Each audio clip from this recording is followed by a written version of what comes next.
Imbis na pagsaserbisyo sa publiko, pagsa-cellphone o paglalaro ng mobile games ang inaatupag umano ng ilang empleyado ng gobyerno at kabilang yan sa mga nabisto ng Civil Service Commission sa kanilang pag-iikot sa ilang rehiyon.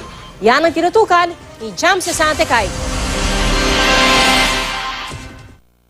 Sa surveillance video mula sa Civil Service Commission, makikitang nagtatanong ang isang lalaki sa LTFRB sa Cordillera Administrative Region kung paano kumuha ng prangkisa. Ang sinabi raw sa kanya ng taga-LTFRB Public Assistance sa halagang 700,000 pesos, may prangkisa na siya.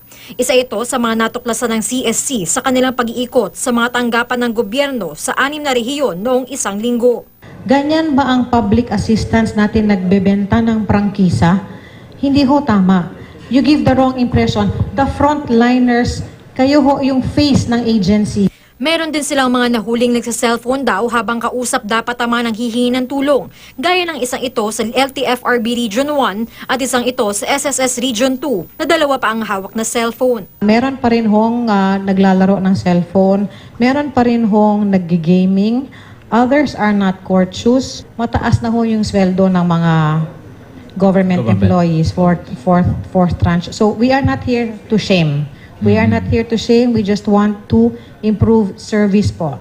Kaya pag-aaralan ng CSC ang mungkahing huwag payagang mag-cellphone habang work hours ang mga kawani ng gobyernong humaharap sa publiko. Mismong si Commissioner Eileen Lezada naranasan pagpasapasahan sa isang City Health Office sa Region 3. Pagdating niya roon, wala pang doktor. Sabi niya na, ay ma'am, walang BP dito. Sandali, di ba City Health kayo? Pero nandun yung aming BP sa dulo.